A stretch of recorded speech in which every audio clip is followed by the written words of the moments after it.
At Analog, we aim to create the space for people to pursue their miracle years, to pursue non-objective driven work, to pursue ideas that might be a little woo. You might have a hunch about something that you can't prove through pre-existing literature, but you just want to explore it and experiment with it.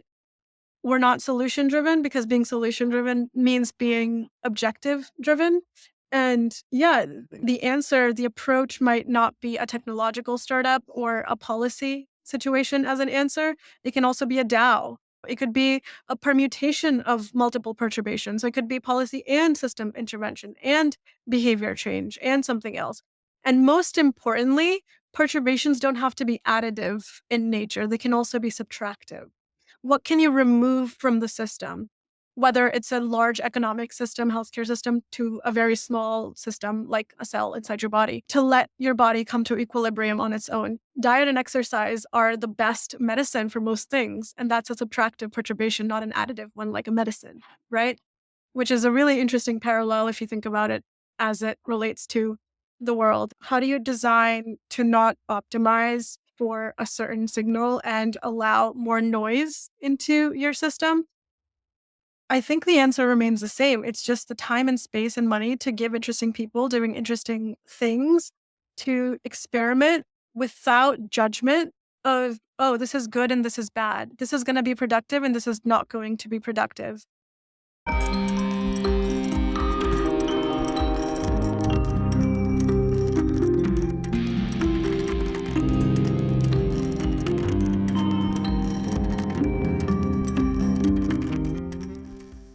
Welcome to the 13th episode of Humans on the Loop. I'm your host, Michael Garfield, and today we're looking at the edge, because that's where breakthroughs happen. Beneficial mutations take root more easily on islands than they do in large continental populations. Scenes ferment subcultures, but mass media carves a single deep channel for attention that inhibits innovators. The bigger a scientific field grows, the greater the escape velocity for truly novel research that questions fundamentals. And yet, we live in an enormous global polity, a sleepless maze of shared limbic and mimetic happening. Collapse in this context is not just the failure of our attempts at tower building, or a breakdown of the Great Unification, but an adaptive response to homogenizing forces, everybody interacting with the same handful of frontier AI models, everybody pegging their money to the same few major currencies, everybody practicing the same religions, secular or otherwise. We are what we do, and at what point does it become an existential necessity to zag when everyone else is zigging? The more we link in with each other, the more apparent it becomes that we must also differentiate. Retreat from the dark forest to the cozy web. Find the others. But then also form a we that isn't ideologically inclusive. These tensions define us in the 2020s, and often fire in the wrong direction, towards sectarian or nationalist identity formation, racism, sexism, classism. There's a smarter way to do this, to identify when we can serve the whole by spinning out to incubate a reservoir of creativity, by taking a step back to ask what we are truly good at, and if we can put that to better use for the entire system by applying it in other places. The question that I posed last week with Matt Segal, about how we can foster culture that can't register on balance sheets but ultimately forms the soil from which all value grows, that question rhymes with the journey of psychological individuation, of discovering oneself so that you can provide real meaning through your work, to serve the collectives on which you are dependent, and from whose interactions you derive your sense of who you are.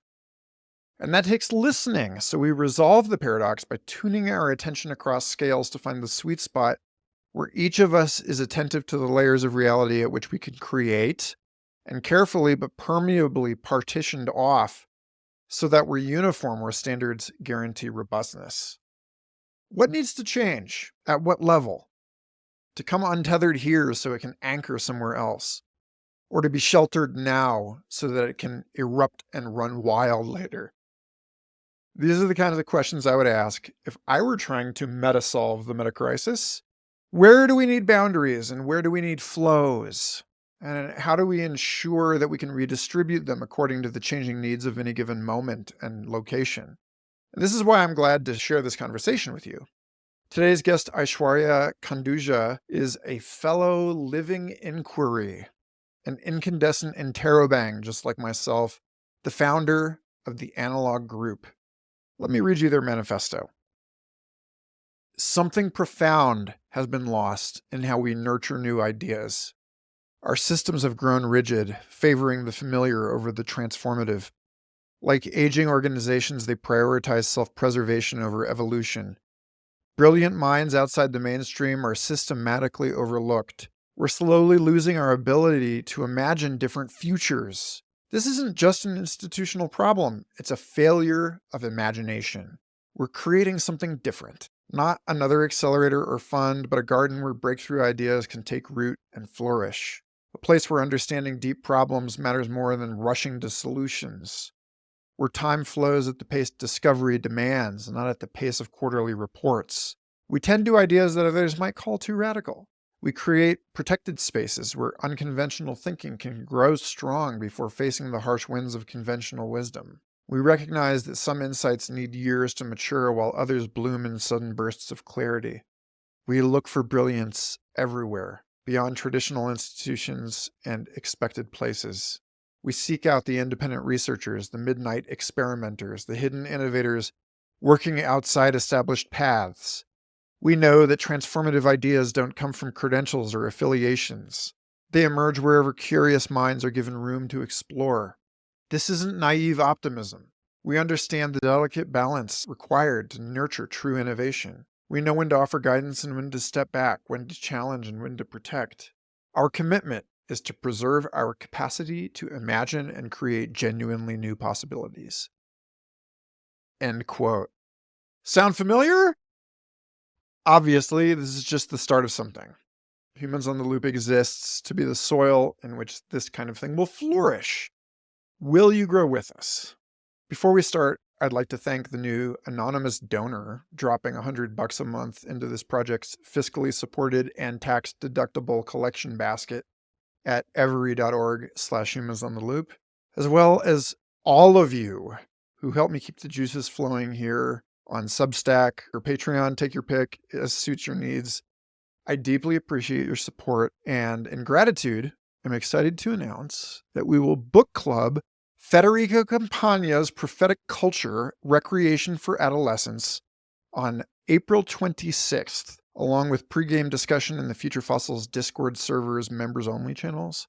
This book is a masterpiece of thinking otherwise and just what we need to attend to as we transition from one mode of worlding to another.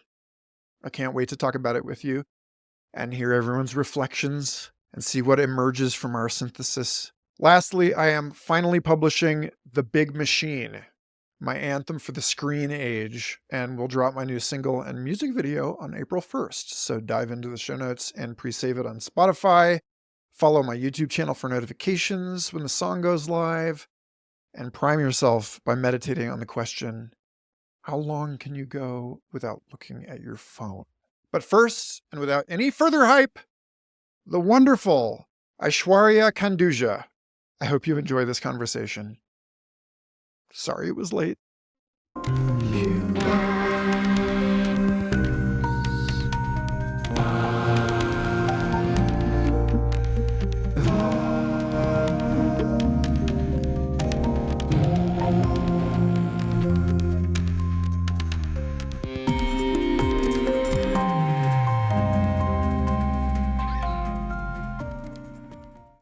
Aishwarya, you're on the loop. Hello. Happy to be Hello. We've been talking for an hour already, Yes. so some of this is going to be revisited material.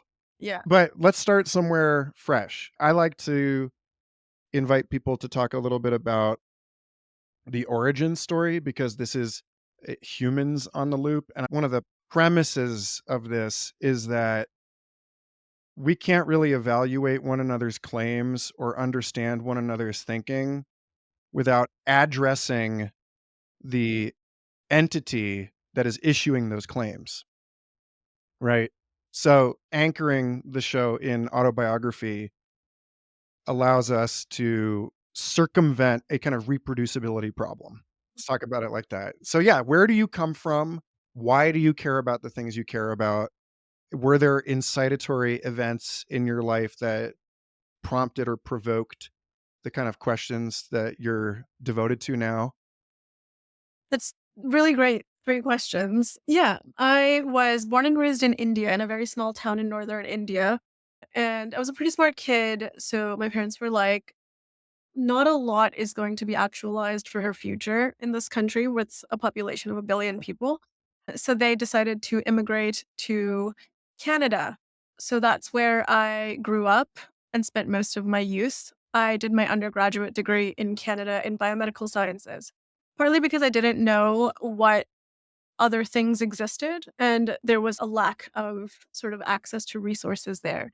And I was pursuing medical school. I wrote the MCAT. I thought that's what I wanted to do. And I realized in around second or third year of university that I wasn't doing as well as my peers. And like, why is that? And that was because I didn't have the right access to resources at the right time. So I accidentally ended up founding a company to address that problem.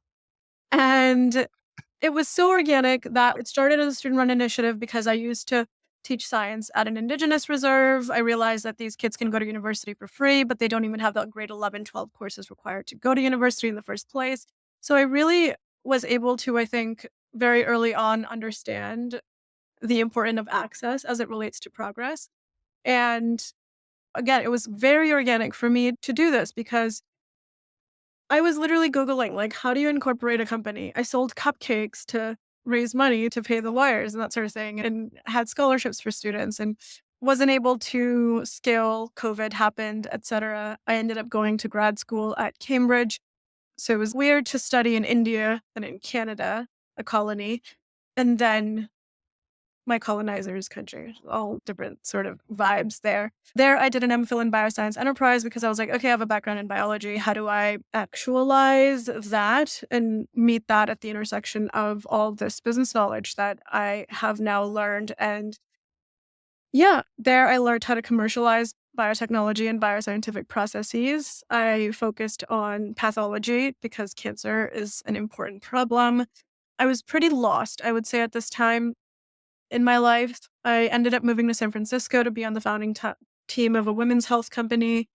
And then I moved to Philadelphia off a Twitter thread and joined a post Series C company in biotech. And then in the summer of 2023, yeah, last summer actually, I had an existential crisis of sorts. And I'm like, what am I doing with my life?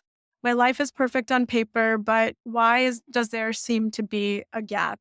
And at this time, I had an offer to move to New York to be on the founding team of yet another biotech startup.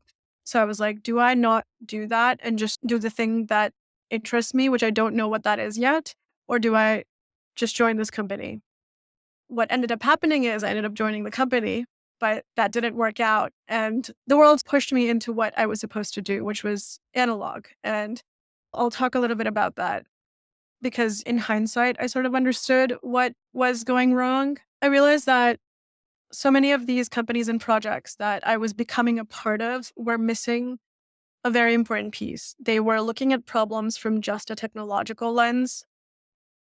And when you work at a startup and they're pitching to investors or whatever, they pretend that they're solving cancer. They're solving breast cancer. We're going to solve women's health, which is not true because these problems are multifaceted in nature and these technologies, the GTM isn't probably even going to reach the people that need it most. So is it really progress? And at this time, I started studying complexity science to understand what it means for a system to interact with another system, and inklings of the analog group started coming together. Yeah, I guess I'll pause right there if you have any follow-up questions. Oh, I got lots of follow-up questions, but let's go a little bit more into you've written on a term that I also heard in the years that I was in SFI, which was that people assume that complexity science is about subverting all of the other scientific disciplines to physics, that like it comes out of Los Alamos, it it exists because of massive improvements to the capacity for computational research, simulation based investigation, information theory. It all sounds like it's let's just make everything a physics problem. Mhm. And yet on the inside, the conversation was very much the opposite. It was what can physics learn from biology? And Mhm. so I'd like to hear you talk a little bit about that, about the inversion of all of that. Yeah, and that's actually very much related to how I grew up as well, because I realized that I was doing complexity science my whole life because the lens through which I was looking at problems was a lens that was living, because most of these systems are living systems, they're not closed systems. And you cannot approach them from just an equation. An equation is not going to solve real problems that we have in the world. And I think having a biomedical science background taught me how to look at problems that are evolving over time. And in the essay, I talk about how in history there has been an implicit hierarchy of sciences, and physics is considered super respectable, and biology is like its poor cousin. And everybody wants to emulate physics. It extends beyond the natural sciences, it's also the social sciences, economics, management theories. They all try to get physics concepts to create structures. Everything needs to have a framework or a mental model to work. And I don't think biology works in frameworks. If you look at the molecular biology of a human system, if you have a perturbation in your Krebs cycle, it can have impacts across the board in the body, which naturally says that it's not an isolated system and you can't just solve everything through one framework. So, yeah, I think biotech, that's why in hindsight, I realized I was probably attracted to that field because while it drew inspiration from physics and engineering, you're still able to look at problems through a bio lens. Neural networks are complex systems that are inspired by the structure and function of the brain. So now the world is moving from physics envy to biology envy. If you look at funding structures as well, all of these fast grants and stuff, they used to fund a bunch of like physics based or super like hardcore people, but now they're all funding longevity science or they're funding biotechy stuff. And you can see that happening in the world. And I think complexity science sort of bridges the disciplines through biology, through the lens of biology as the common ground, because we're able to look at all the systems that are in the world. So, economic systems, healthcare systems, the social security systems that we have, all through the fact that they are living and changing. And if we are able to approach a problem through the lens of this is the cause and this is the effect, and you try to solve that cause, it might not solve that effect. But if you try to look at it through how do we build an adaptive immune response, just like in a body, you would do that to systems out in the world, I think maybe that'll work. And that's what I've been thinking about a lot. So one of the main focal areas of this inquiry that I'm pursuing on the show is what I'm calling the Protestant Reformation of Hollywood.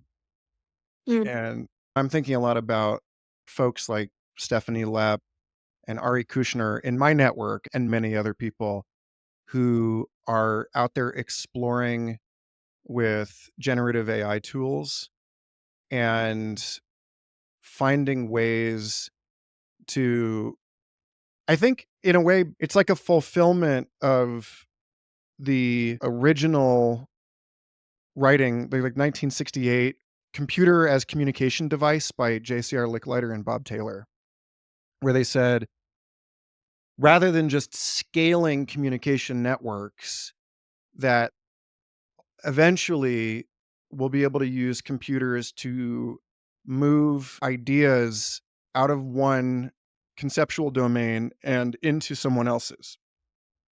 That computer can be a translational instrument.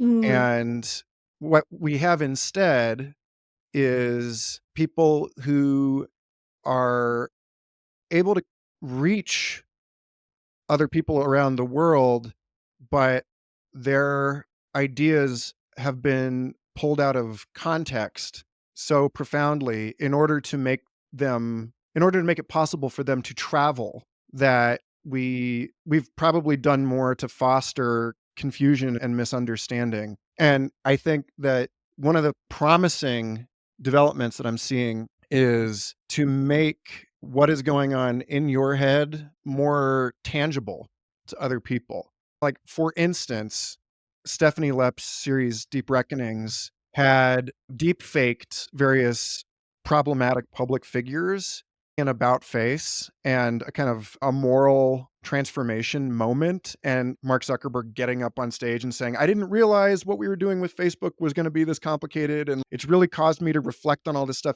And, like, that idea that we oversimplify things and we just say that language models and the various media that they can generate are giving us new opportunities for reflection, both as individuals and societies. I wanna link what you're talking about now to this piece that you wrote with Navneet Gita Mm. on shaping the future with fictional stories.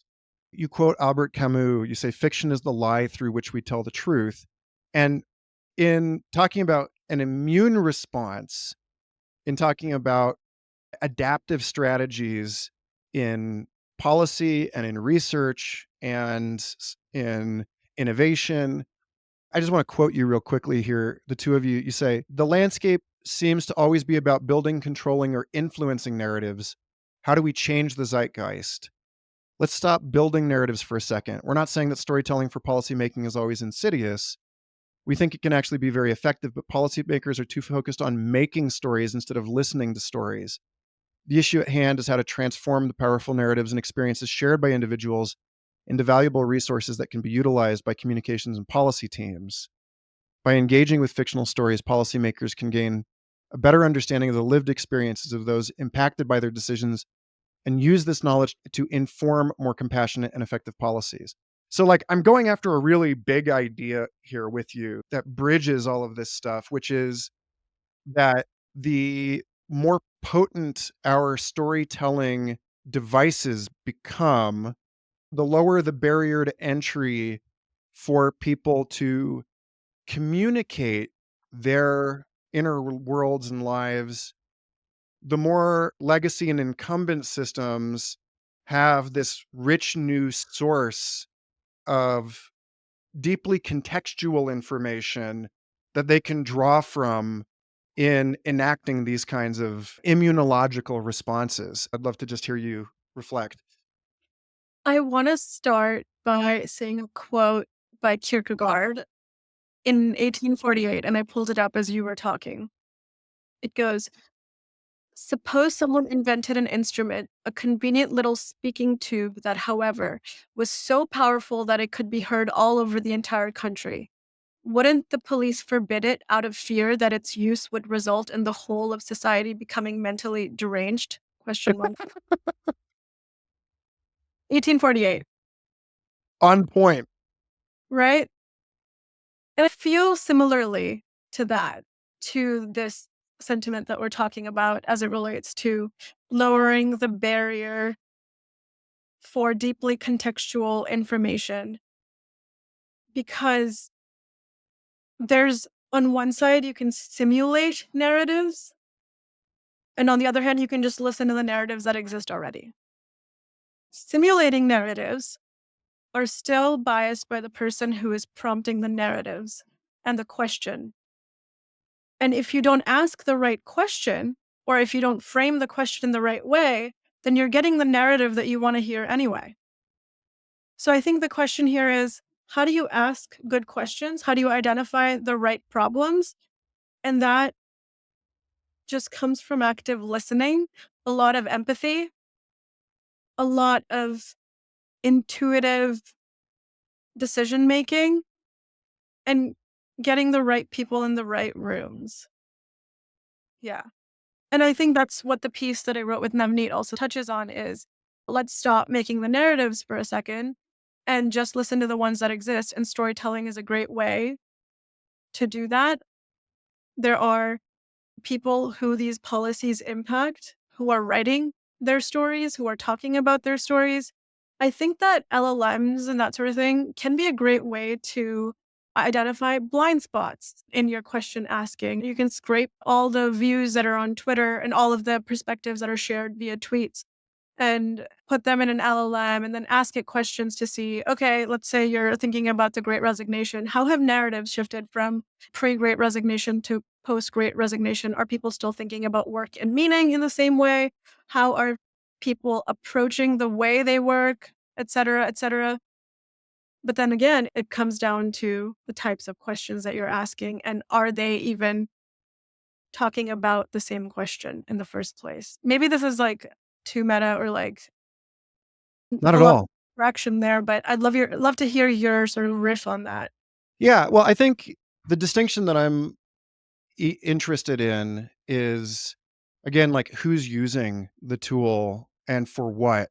I think you're right that you can do something like Peter Sheridan Dodds at UVM and scrape enormous corpora and create a kind of instrument for seeing human sentiment at scale. In a way, this process, like you're saying, it bumps into the same kind of philosophical problem that you get into when you're asking if you're even measuring the right thing, or what are the illegible variables that might be telling you information that would be really useful to the formation of better questions.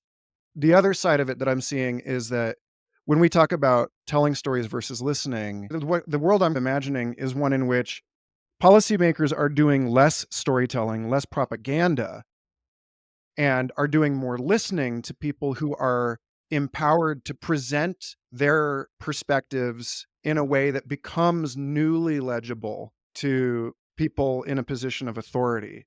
And that in so doing, the authority to make those decisions gets spread around a little bit differently. And I think like this is a big difference in the transition from like broadcast media to social media. Like there are obviously still asymmetries of power and information, but now we have this weird category of the influencer where before we got on the call, we were talking about Fractal University and Priya Rose and her comments on Twitter about Nadia Asparahova and the independent researcher and the ability to bootstrap one's own credentials. And when I think about, again, like the Protestant Reformation of various modern institutions, be they scientific, journalistic, or entertainment based. The difference that I'm starting to see, to give a concrete example in entertainment, is that we still have big budget franchises that are managed by large, powerful studios. But the people that are directing and writing those franchises grew up as fans and basically entered that convection cell Yeah. of through fan fiction. And that like it's easy to imagine how in the next 5 or 10 years studios pivot completely from trying to suppress fan generated franchise content to using it as a recruitment pipeline for talent and or even like paying for it as a way of crowdsourcing world building. And I can see something like that going on in the direction of scientific research in like deciding where we might want to correct for institutional socioeconomic biases in figuring out what's worth funding in the first place, which I think, based on what I've heard you talk about, your own interests in structuring pitch sessions and so on, it seems like there will only be more and more tools for that kind of thing. And I'm curious, ultimately, what I would like to do with you is to articulate that kind of thinking with some of your other more personal and reflective writing on, for instance, how to know what to do or harnessing the power of the subconscious mind.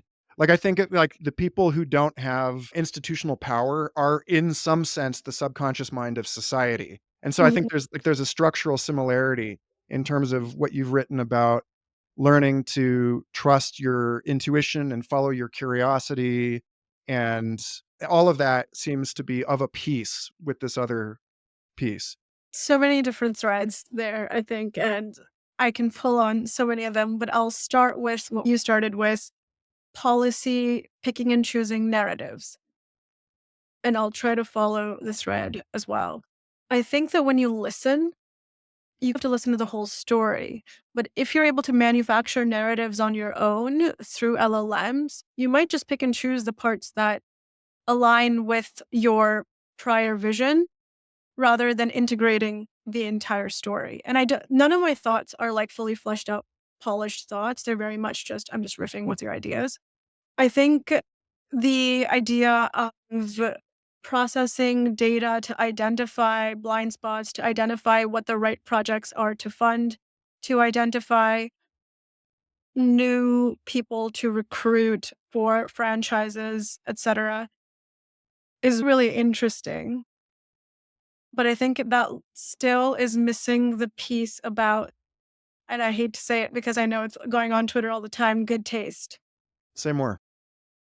Yeah, I think that good taste comes from taking in a lot of information, having a lot of epistemic humility, harnessing the power of your subconscious mind in the way that you know what you like and what you don't like, and following the adjacent possibilities of what you like over and over again in iterative cycles, and just getting an embodied sense of what's going to work and what's not going to work.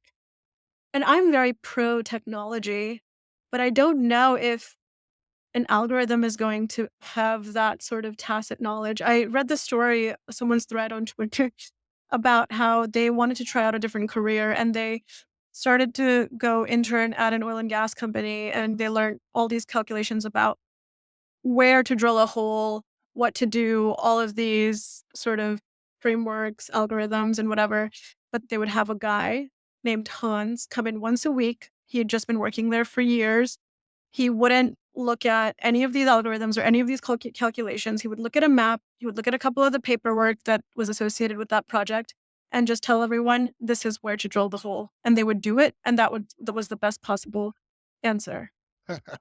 So this is good because this is in your piece on how to know what to do. You talk about something that I actually love when we're talking about agency in the age of automation. And this has to figure into it too, obviously, right? Let me go back a couple of years to Mark Pesce's appearance on Eric Davis's show Expanding Mind, where he said, if you're on Twitter all the time, you're of no use to Twitter. You know, that like if you're never on Twitter, you can't contribute anything. But if you're always on Twitter, you're not contributing anything original. You're just rehashing everything that's in there. So there does have to be, as you put it, you say you can't listen to your intuition without stillness. And then elsewhere, you wrote a piece called AirPods Are Ruining the World, which, like, yeah, as you put it, mental illness rates are only ever increasing. Distraction is the name, technology is the game. You say that we say that Gen Z is a sober culture, but they've basically just replaced drugs with drugs. Those Yeah. drugs are called the internet. And so, yeah, this question of if you're tripping all the time, do you ever get to integrate? Right? Mm, If you're always listening to podcasts, do you ever have anything to say? Like, are you making an effort to synthesize all of that? And that gets to what we were talking about before we started recording, which is about where in the cycle of the scientific method do we actually synthesize everything we've learned from previous experiments and then use that, and guided by the tacit knowledge, the intuition, where do we actually make the decision to pursue a new experiment? So I think you're dead on here. And I just want to say that, like, yeah, I'm not actually interested in the democratization of storytelling if everyone is telling the same story because they're just constantly absorbed in one another's regurgitated LLM culture Ouroboros, right? yeah. Like, so that question of reclaiming some kind of individuality, that question of how do we regenerate intentionality and self-determination is really interesting. I know you've reflected on this a lot. I'd love to kick it back to you with that. Something that popped into my brain when you were saying that about we're consuming the same story over and over again. There's AI slop being built on top of AI slop, blah, blah, blah. But we know the answer to the question of how do you integrate its stillness, and you just have to let your body do its job. And we don't know how it does it. We don't necessarily, I'm sure there's like consciousness studies around integration and correlation of all of these different factors, but that stillness allows our brain to run all of these permutations of algorithms that, like, whose story is not being told, right? And what is missing, that negative thinking is difficult to, because we're being told all the time what is working, what you should do, what you should want, how should you think.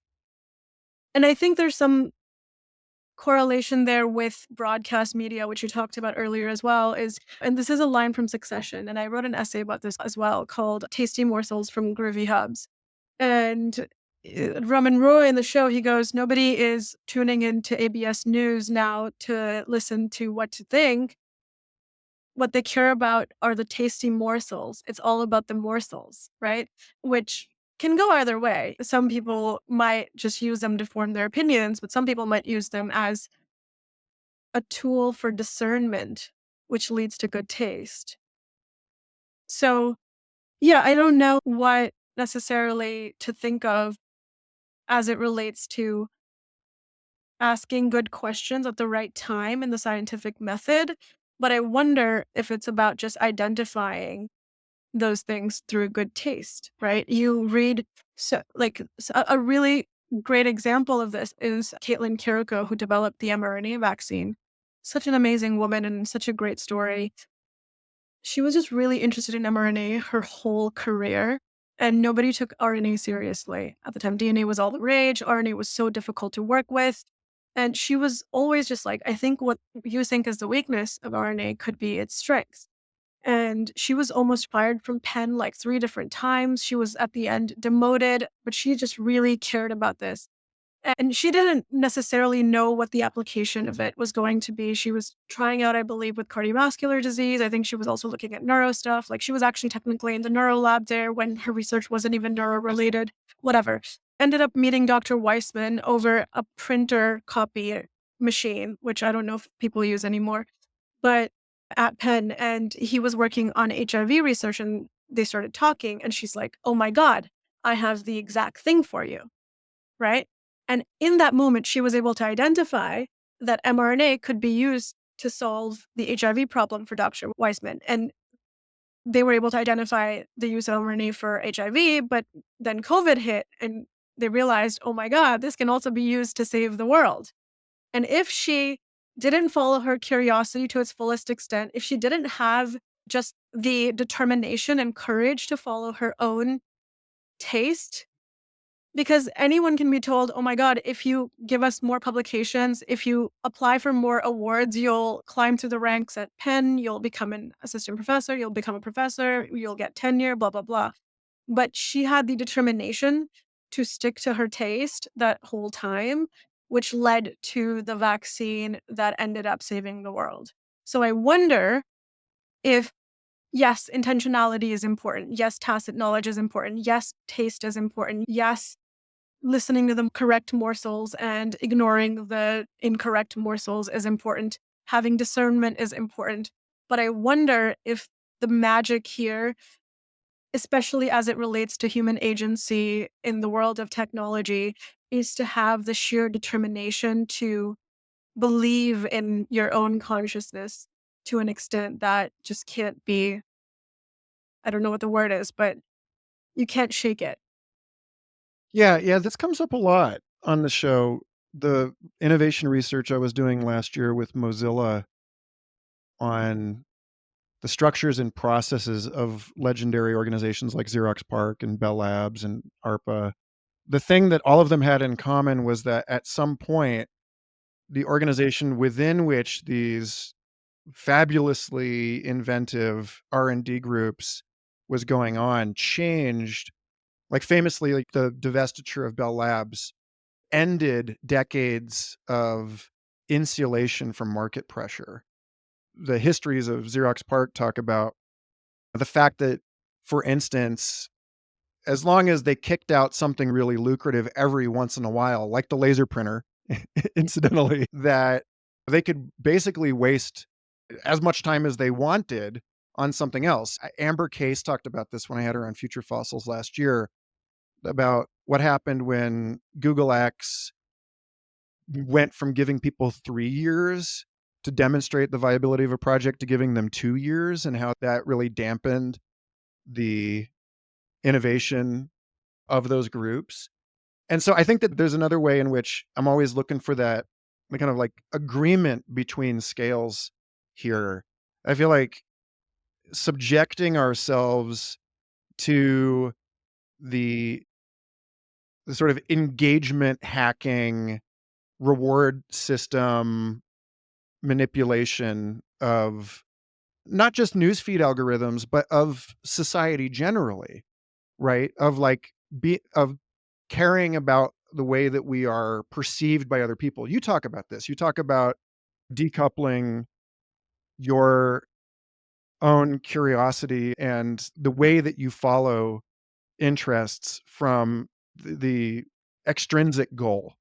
And that's what I think what we're agreeing on when we say that stillness, that silence, that uncoupling matters. That if we're always in the absorption mode, that we never like I really vibe with this whole, like, actually boredom matters. I'm trying to teach this to my 5-year-old daughter right now, Yeah. that it's like, you might actually wanna not watch a movie right now. Yeah. You might actually wanna learn to be, as you put it, you say, "Yeah, it's almost as if we're afraid to be alone with our thoughts." So what Mhm. is being alone with our thoughts like, how do we actually design for that? Because this is a question that comes up in your work a lot also when you talk about the salons that you've been hosting in New York, and you say, "The goal is to foster the necessary conditions for the emergence of new ideas." I think, like, one of the main themes of Humans on the Loop is that a lot of people want more time for art, more time for philosophy, more time for what Abraham Flexner called the usefulness of useless ideas. It's like, well, they're not actually useless. They become useful later at Yeah. some point. Yeah. Is evolutionarily valuable. There's a reason all of these complex animals play, but there's something broken in the way that all of these different systems, be they individuals that have internalized the value of productivity in society. It's like, well, I need to be productive because that's what's legible to my employers. And if I'm not legible to them, they're going to can me, Yeah. and they have to continue to profit in order to exist. So, like, where can we start to break that cycle without incurring an unacceptable cost? I think is the probe I want to explore with you here. How do you stop incurring the unacceptable cost of? Well, that like, how do you decide that you're not going to optimize? Oh, How do you invite more noise, quote yeah. unquote, which is actually more like more stillness in another way, So, right? yeah, this is actually exactly what Analog hopes to do. And this is coming out in April. So the method with which we do it might have evolved or changed by then. But talk a little bit to that. And starting with the fact that, these R&D labs existed like Xerox Park, Bell Labs, ARPA. There's also organizations like Renaissance Technologies who've followed very similar vibes, right? They just give people a lot of money, a lot of freedom, and a lot of space to do whatever they want for 50% of the time. And for the other 50%, they have to work on rent tech stuff. There are also other organizations popping up with the similar sort of goal of achieving good science. So you can look at convergent research, you can look at new science, et cetera, et cetera. And then on the other end of the spectrum in bio, there are flagship pioneering, the column groups that are Hill Ventures vibe stuff that are more venture creation in essence. But all of them have enough money, resources, and freedom to handle uncertainty. And I think that might be the key. And throughout history, human progress has been shaped by our ability to adapt to an increasingly complex world. But now our old ways aren't necessarily going to work because everything is interconnected. We've talked at length about this, right? Everything is a complex adaptive system. Everything interacts with each other. The overlaps are insane. And economic issues, for example, should not be divorced from sociological ones or any other issues. So these domains and systems that we have in the world, even the frameworks and the mental models through which we solve these problems, the reason why we do that is because we want to satisfy our own desires for certainty and simplicity. And this innate psychological need to pursue certainty through predetermined objectives creates a false sense of control. So it comes back to that idea of why greatness cannot be planned, the myth of the objective. And if you don't have an objective, just like in Xerox PARC, Bell Labs, they didn't necessarily always have an objective. They were able to have enough stillness to think and come out of their mental models. But most importantly, they had the time and space to handle uncertainty. And curiosity breeds innovation. We know that. But what innovation requires is freedom. So it totally aligns with the guest you had who talked about Google X. And they talked about people having a prototype from 3 years to 2 years. And yeah, I think boredom matters. Boredom includes sitting with uncertainty. AirPods are ruining the world because we can't be alone with our own thoughts anymore. They don't allow us to be bored. And to your question of how do you manufacture a sense of gardening an environment that allows for emergence, perhaps through Socratic salons, perhaps through giving people opportunities to collaborate with others and think about things outside the shackles of an objective at the end of it. Like the salons we run, we don't have like, oh, we have to solve this question by the end of it. It's just about having an interesting discussion and not being offended by each other's views, building on the previous point, accepting uncertainty, and going for clarity rather than fighting with one another. Another thing that comes to mind is uncertainty and being okay with it allows us to be okay with negative results. Scientists don't like having negative results because they care about their reputation a lot. Negative results are also not published a lot of the times, but negative results allow us to understand what didn't work so that we can figure out what did work.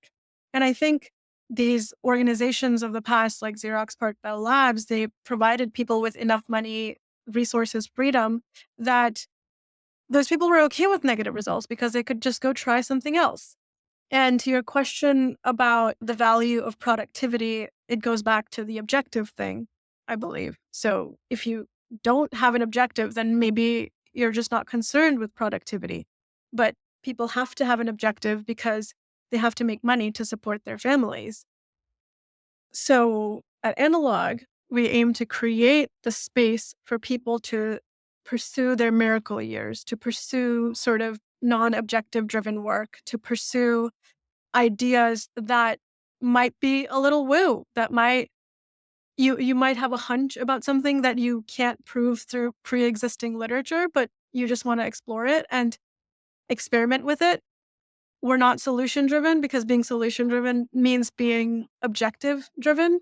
And yeah, the answer, the approach might not be a technological startup or a policy situation as an answer. It can also be a DAO. It could be a permutation of multiple perturbations. It could be policy and system intervention and behavior change and something else.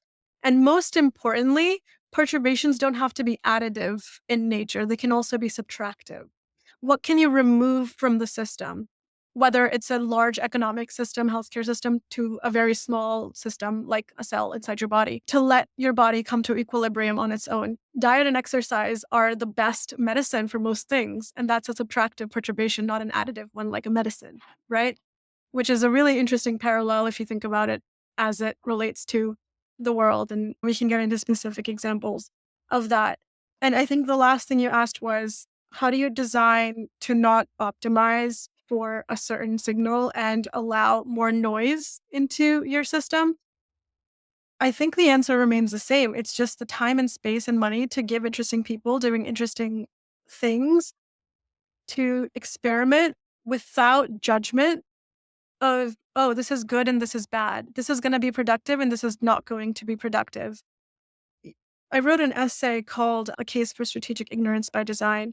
And in that, I speculate that you can manufacture a cognitive reset that allows for being able to handle more noise and being able to bring in that noise. Because the most popular way to approach a problem these days, any engineer in YC you talk to, we came at it from first principles. We're building a product from first principles. But what first principles is going to allow you to do is build a better car. So it's only allowing you optimization of productivity. If you just go back to the basics, you still have all the tools in your toolkit. But if you don't have any mental models or frameworks, you might end up inventing teleportation because you get to the essence of the problem. And when you get to the essence of the problem, you have to entertain all the noise. Anyways, I'll stop right there. This is great. I feel like the conversation gets recursive in a way here because I agree with you about what you have said about wicked problems being infinite games and that approaching them with a solutionist mindset doesn't work. Actually, this came up in a really intense way in the conversation I had with Jim O'Shaughnessy, where I said, again, how do we make it easier? Because just to give another concrete example from society right now, the last couple of years, we have observed a precipitous collapse of festivals, music festivals in the US and in Europe. You know, people just are not going. And NPR did an interesting article on this a while back.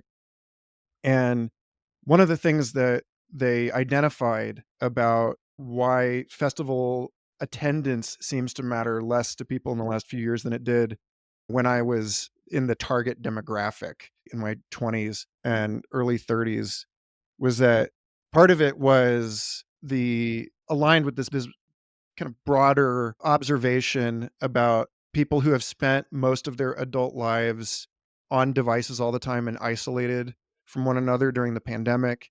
People are connecting through these intermediaries now. Like my brother, who's 25, has a handful of friends. They all live in different cities. His social network for in person interaction is extremely sparse. Mm. So they were like, well, maybe younger generations just don't value it as much. But there are two other things that they identified. One was that people have come to expect, this is back to that question of optimization, that they have much more agency over their listening choices. And they see multi-genre festival lineups as basically someone else's playlist.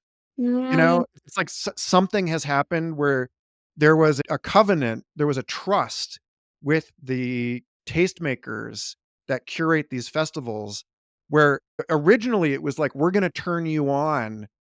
to new music you've never heard before," and now the economics of the festival, due to larger patterns of economic disruption, have been, "Well, we need to give you the acts that you wanna see." And so that's changed. And so unless the festival is basically like, here's your Spotify playlist live, then why are you going? And then related to that problem, for a lot of people, there's just less expendable income. And so looking at that, I agree with you completely that it's like basically the explore exploit trade off in childhood development. It's like kids fall down and get back up. They don't break a hip when they fall over. Their parents are there to catch them and heal them, and generally the body's just healing faster. So biologically and socially, there's greater tolerance for mistake making in Mm. childhood. And that supports the kind of noisy learning period that we're talking about. But when I was talking about this just yesterday with Evan Miyazono of Atlas Computing, formerly of Protocol Labs, and he was talking about the way that why is it that people have this expectation that an institution will continue to be a potent hub of innovation for decades. We have this sort of like fetishization of youth that goes on, again, Mhm. both at the level of the individual and at the level of the organization. And we're trying to solve the problem that 4 billion years of biological evolution has not solved, which is like, how do you get old and still function as though you're young? And so he's like, actually, like, in a way, what we've stumbled on is the evolutionary innovation of death, of like the replacement of overfit agents in these larger learning systems. And that maybe we should be working into, like, the group I was working with at Mozilla was launched with a built-in self-destruct clock of 5 years. It was like, we're not gonna try and live long enough to basically have to reconcile the trade-off between continuing to be innovative and existing in order to exist, like the way that maintenance becomes the dominant metabolic function in adulthood. So I guess this is all just me ranting around the point that, in a way, these questions I'm asking you, it's like unreasonable to imagine that either of us are going to come up with a solution Yeah, to yeah. some of these things, because they are, in a way, an example of the wicked problem that incites an infinite game approach. It's Yeah. like, maybe the point is not to get locked up into some sort of intra-elite prestige competition and just continue to maintain staff salaries ad infinitum. At what point should we just, in like the way that Annalee Newitz talks about the collapse of civilizations, scatter, adapt, and remember? It's like, at what point should this thing be divested? At what point should the monopoly be broken up? At what point is it right for the tree to fall and return nutrients to the soil and start new projects, I think Yeah. is, yeah. End rant.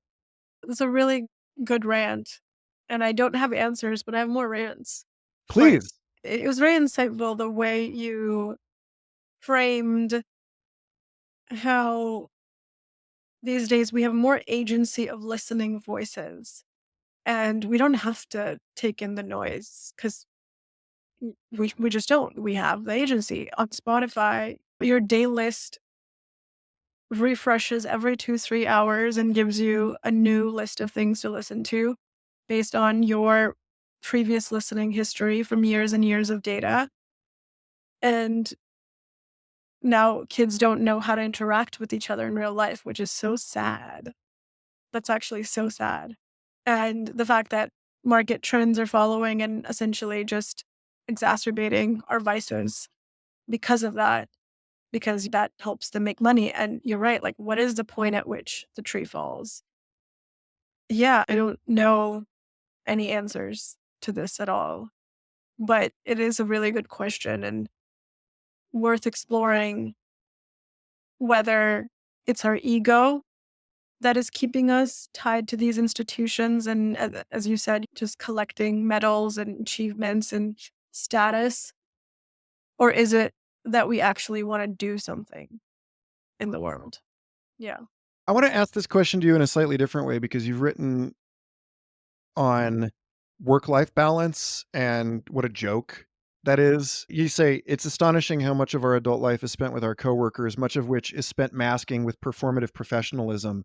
I refuse to be someone I am not in the short lifetime that I have for the majority of my day. It is exhausting." This is another one of those places where I feel like all of this stuff is coming into focus in the way that I'd say you see it increasingly. I don't really see it much at all with baby boomers. I see it more with Gen X, more with millennials, more with Gen Z. This recognition that, as you put it, work is part of life, not outside of it. The need for work life balance hints that there has to be a trade off and that work cannot be fulfilling, but that's predicated on two assumptions: that work and life are distinct entities, and that life elements are equally, if not more, important than work elements. A creative's work is life. So it's like it's like, I don't wanna get just too maudlin about this. I think that there is a sense in which younger generations are very privileged. Something like the trend into more and more customizability as lifestyle consumers is also evident in the way that people are selecting their own research agendas as graduate students, or that people have more options about which kinds of companies they want to work with now that we can choose natively remote teams. But that again, it still gets back to this like when you talk about taste, you said Richard Feynman said to study hard what interests us the most in the most undisciplined, irreverent, and original manner possible. And it's like I could be misapprehending this, but it seems like there is a paradox between like the cultivation of taste and this idea that to be truly innovative or to be truly aligned with our values and the kind of work that we do requires irreverence. Like there's a discipline of being undisciplined. Yeah. I yeah. There is a discipline of being undisciplined and how one can reject current paradigms as much as possible. I think that is so much of to bring it back to the whole youthfulness thing that you were talking about earlier and people trying to preserve the youth to think in more fresh ways. I wonder if that is what it is because youthfulness allows you the time and space to experiment and be as undisciplined as possible. And as you get older, you become more stability seeking than more meaning seeking. Satya Doyle Boyk wrote this great book called Quarter Life that talks about this balance of meaning and stability. And some of us are leaning on one end more than the other. It's a spectrum, you change over time. And there are young people who are incredibly stability seeking. They go into careers that are guaranteeing them their next step for their entire careers. Like if you go into medicine, if you go into law, you basically know what you're going to do next. Half the time people have existential crises because they don't know what to do next. And up until university or high school, you're being told what the next milestone is. And if you don't know what the next milestone is, what do? You have all this agency, you have all this power, you have all this optionality. So you have the space to be as undisciplined as possible. But what do you choose to do? Is a question. But yeah, I'm gonna turn this back to you. Like, what is your question for what you want?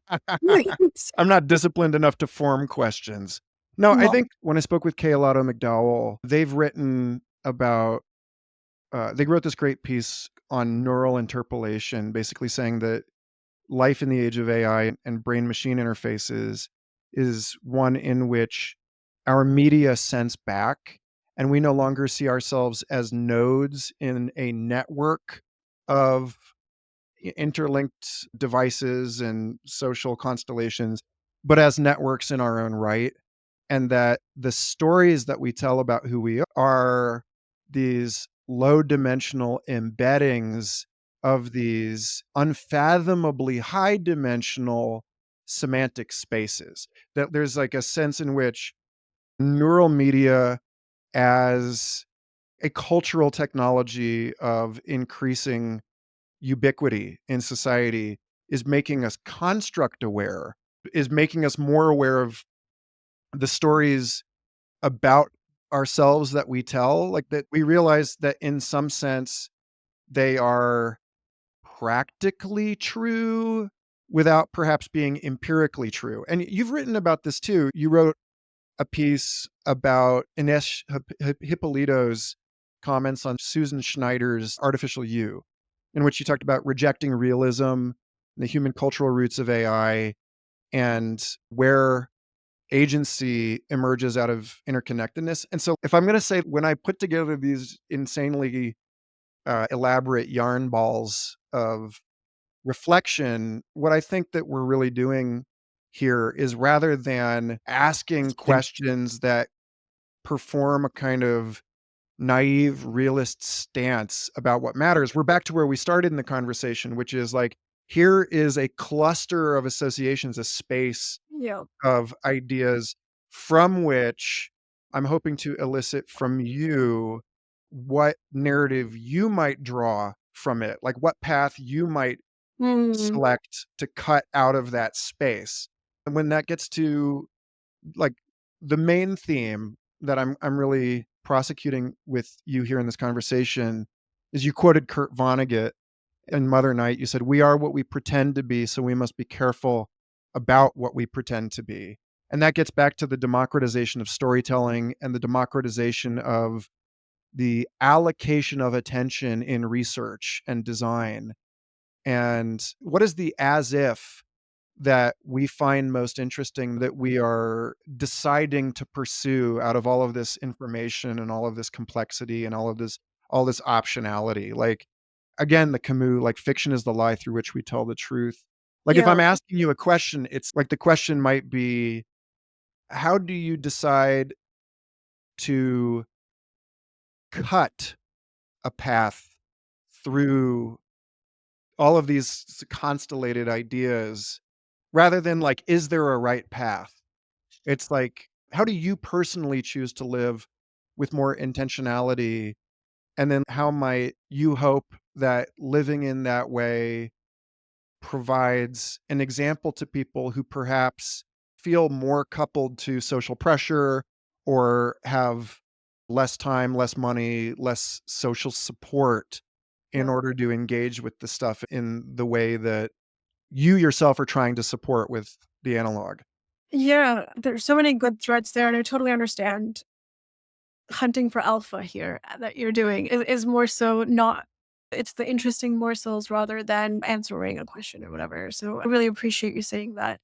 And to bring it back to the storytelling, and we talked about work life balance, and we talked about what does work mean in your life. And I have noticed a trend where a lot of my friends are quitting their jobs in their early mid 20s, going on quote unquote sabbaticals to find themselves, and they are usually lost, and then they become solopreneurs or they become coaches or they become whatever. And my view there, and I talked about it in that transcendence essay, is that's just jumping from one wheel to another wheel. Transcendence is not horizontal, it's vertical. But what does the vertical even look like? And my personal philosophy is devotion. And I wrote an essay called The Ramanujan Theory of Genius that sort of touches on Paul Graham's bus ticket theory of genius. And he talks about how an obsessive young person is what you need to do something great. Obsession and young being like key factors in that essay, I think. But I refute it by saying that I don't think it's obsession because obsession feels negative. It runs out, it wanes and trembles in the face of reality, but devotion feels more respectful and it feels more so you're devoted to the essence of something rather than trying to get an objective out of it. And I think the devotion piece helps me a lot to answer the personal question of completing all the tasks that I have to do to their fullest extent, completing them slowly with a sense of devotion to them. I have had times in my life that I mentioned that I was feeling super lost and my life is perfect on paper. And the lens of devotion really helps me cut a path through all of that because it takes away the noise of the non essential to entertain the noise of the essential Hmm. for me. Which helps. And the Kurt Vonnegut quote of "We must be careful about what we pretend to be" is really important to me. And it comes back to that thing that you said of we construct these stories about themselves and then we end up having these rigid views about ourselves. And everyone has a brand now, and you have to maintain that brand. It's And gross. It's totally gross.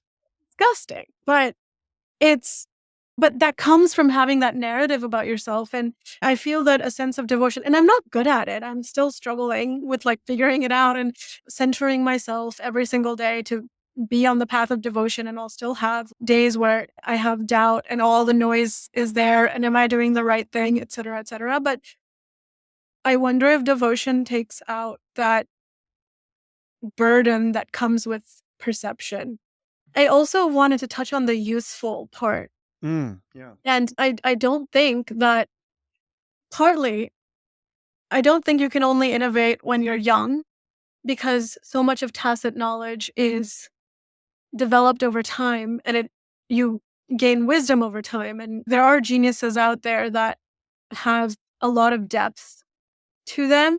Ramanujan, Darwin, Einstein did a lot of things early on in their lives. But if you look at Churchill, Kahneman, Albert Claude, who won their Nobel Prizes at 79, 68, and 75, respectively.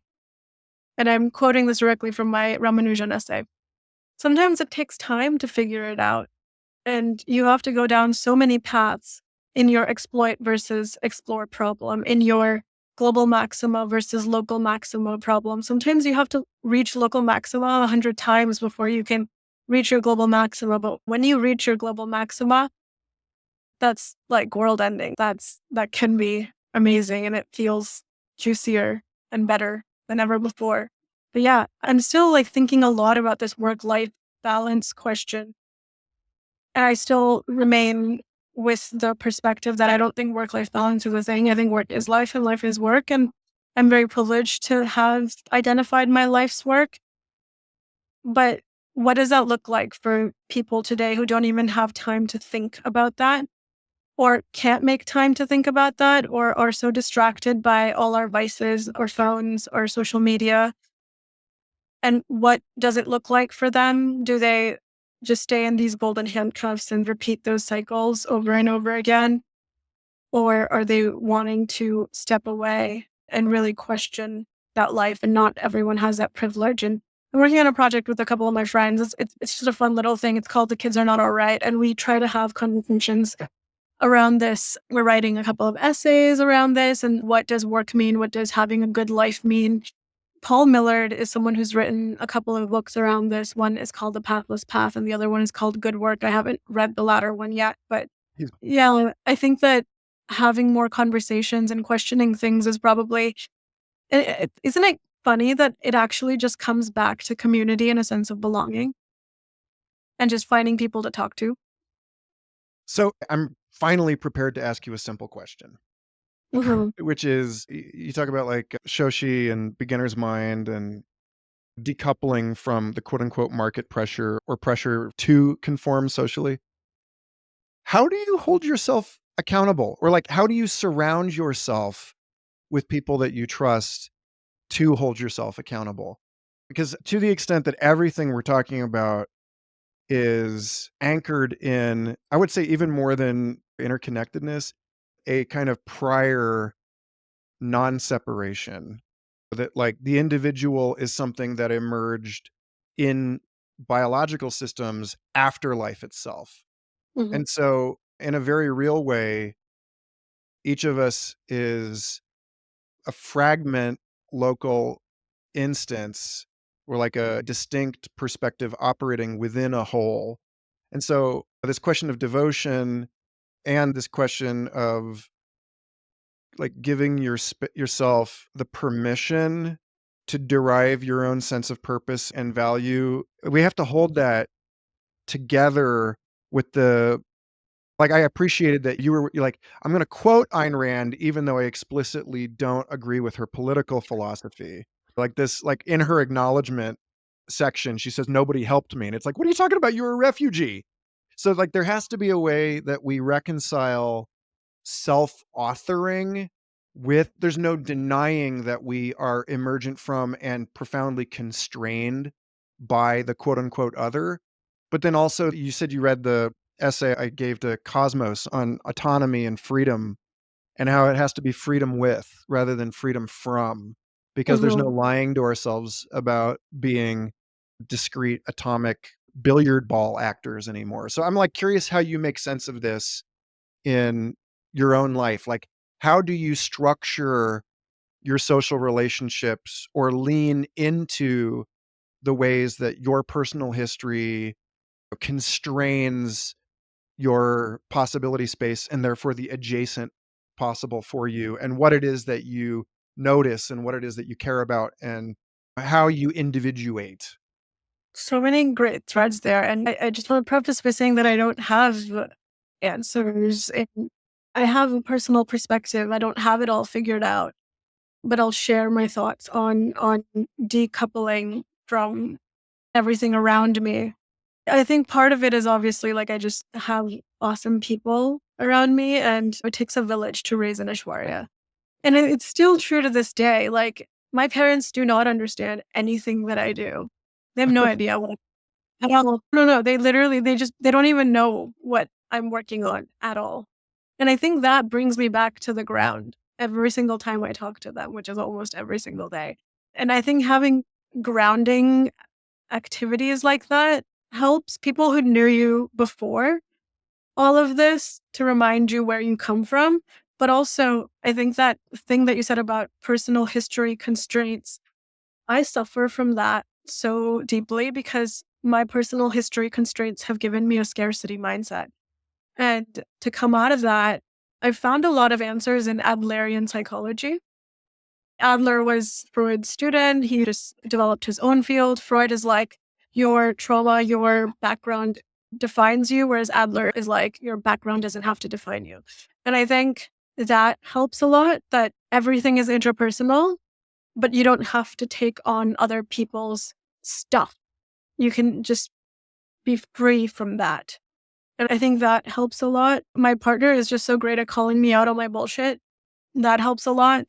I think that intentionality piece is really important in questioning. I journal quite a bit. That also is good. Does that sort of answer most? Is there something I'm missing? No, I feel like, no, yeah. actually, I remember at some point I've deleted it from my tome of notes from your blog, but at some point you mentioned that this was a lifelong process of discovery for you, and that you had to remind yourself that it's not gonna be linear, and that you had written that down because you knew that later you're gonna come back and read that. And so, yeah, like, where I think maybe the most interesting place to tie a bow on this conversation would be to talk about time binding and how there is the social scaffolding, but there is also the conversation that each of us is having with our legible past and legible future, and how the same kind of listening and the same kind of respect that you're talking about policymakers giving to the people who are affected by those policies seems to be like, well, right now you're making the decisions for who you will be, but that person understands things that you don't. And so, just to put one more glass bead on that, I really appreciated you pointing to, like, far be it for me to say that I am also preoccupied with youth, because a big part of the premise for this show and for my interest in podcasting generally is solicitation of elders, and the question of how we make more room for discovery and collective wisdom and so on. It's not just about how do we make sure that the kids are all right. It's also like, I get into this argument on a regular basis with my wife about how we should have left the country years ago, because there's that graph. The US spends twice as much per person on healthcare with worse results than everywhere else in the industrial world. There's something about the way that we have optimized as a society, in the same way that it's made it hard for people to afford to go out to festivals or to travel. It's also made it hard for people to live long enough to be elders and to be healthy. And so, yeah, I would just like to turn all of this again to the position of, what is your relationship to the present future? And Mm. how, like, is in what ways do you feel like young you and old you are also contributing the sort of reconstructed social collective self, in which you have great friends, but you also have crone you holding you accountable and encouraging you to grow beyond yourself and to discover things.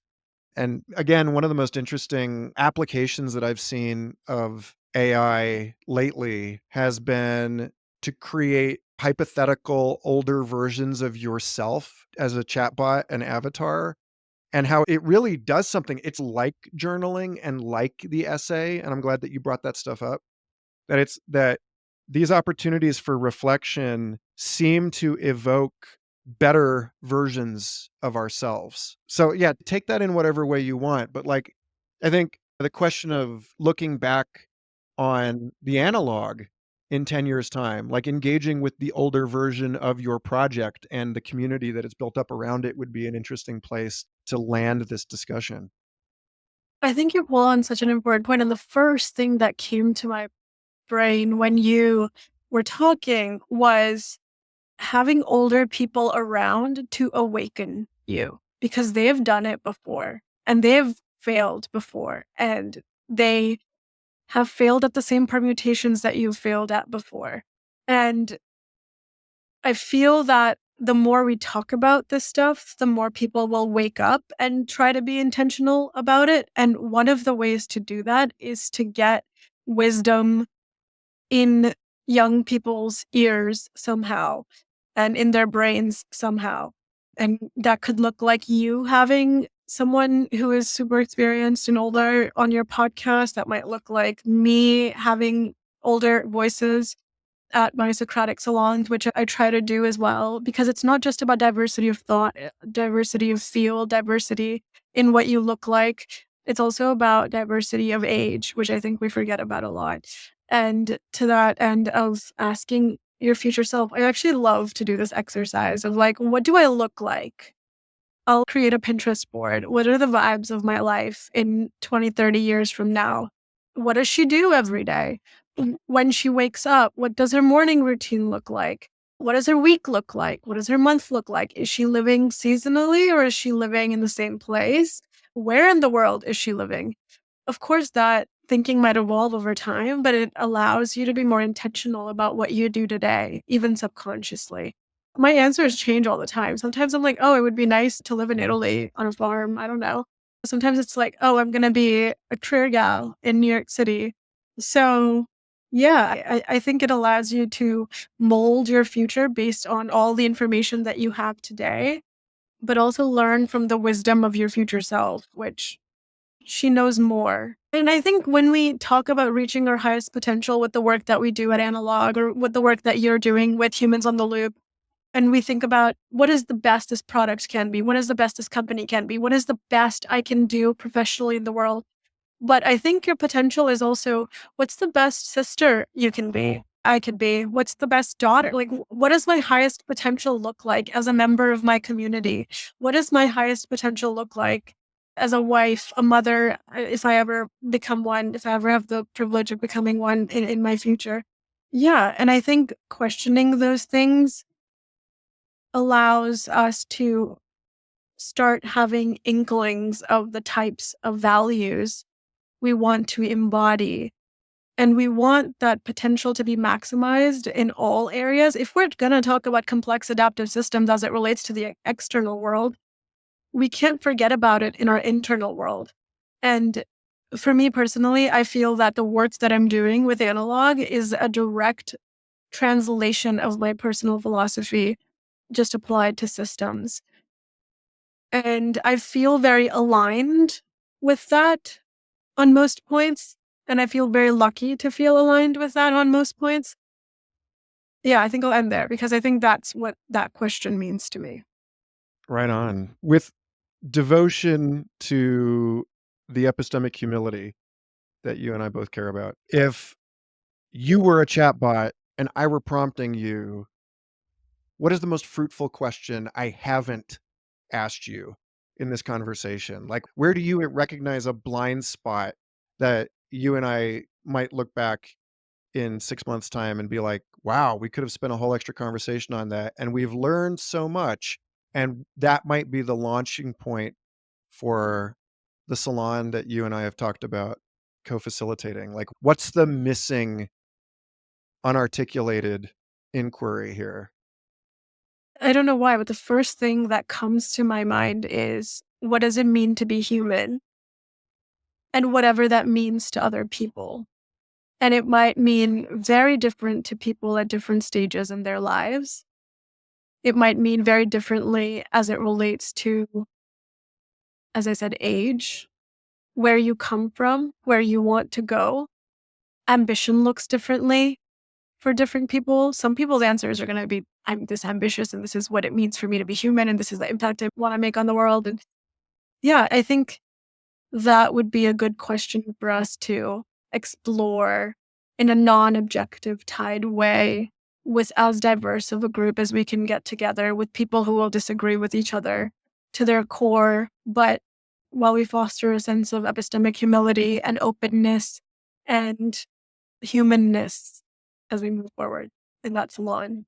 And I don't know if we're going to do this in person or if we're going to do this online. And I feel like it'll happen organically and it'll emerge in the way it needs to. But Yeah, I feel like that question is an important question to answer as we build anything, as we build products for different complex systems, services, perturbations. Because it's like what it meant to be human 100 years ago is different from what it means to be human now, even if you look at time scales, right? And we are still operating on previous machinery and previous ways of thinking and previous assumptions for what it means to be human and what problems are worth solving and what we value and what do we care about in the world, because that has evolved and we haven't evolved our assumptions around that yet. So yeah, I think as broad as a question can be, it's probably what it means to be human. But as narrow as a question can be, what does it mean to be human today? That's awesome. And just note to future us that this is why I'm so fond of literary posthumanism, right? Mm, It's like your point about going all the way back. One of my favorite humanities papers is on the body horror in science fiction, in works like The Thing and in Lilith's Brood, as a response to the disquiet of the modern Western mind that comes with Darwinian evolution and mm, realizing that the human is not an essential fixed ontological category. It's not just what we're thinking is changing, it's like what we are is changing. Biologically, we are a lot like the people we were 200 years ago, but we're not the same. We're back to just our appreciation for this is not a question that's gonna get answered. It's not a question that my kids are gonna be happy with my answer. As you said, we've learned so much and making decisions based on what we know now versus what we knew previously. But also, I think what we're doing is we're just uncertainty maxing. That's it. We're just maxing for as much uncertainty as possible. And so many innovations and so many great things in the world have happened because people have been able to tolerate a sense of uncertainty. But I wonder if what if Darwin was able to handle a tiny bit more uncertainty? Would we think about the world in the same way? So would we still try to put ourselves in a Mendelian form of genetics, or would we have had a more nuanced understanding of genetics from the get go? We would probably be citing Alfred Russel Wallace a whole lot more, right? Mm, Like, they probably would have been given equal footing as co-authors if a greater tolerance for uncertainty, if we can correlate that with accepting the possibility that you might have been scooped in your work. But yeah, anyway, now we're just riffing. That's yeah, what we've been doing the whole time. no It's been a problem. super Well, it's pleasure. yeah, Thanks for always being to the extent that I grapple with uncertainty reduction, I think, like, I can count on you to have an interesting conversation, and that gives me a reasonably stable place to stand in the sort of ever collapsing Mario World platform game of the 2020s. So, yeah. thanks for being Thank you. with us. Of course, this is one of the best conversations I've had in a long time. Appreciate you. Thanks again for listening. If you enjoyed this conversation, please consider subscribing on your favorite podcast provider. Humans on the Loop is made possible thanks to gifts from O'Shaughnessy Ventures, Cosmos Institute, Imaginal Seeds, BitTensor, and listeners like you. Explore the show's extensive archives at humansontheloop.com and email humansontheloop@proton.me if you'd like to work together. And stay tuned next Thursday for a conversation with Jim O'Shaughnessy, the man, the myth, the legend, founder of O'Shaughnessy Capital and O'Shaughnessy Ventures, host of the Infinite Loops podcast, and contrarian maverick philosopher king par excellence.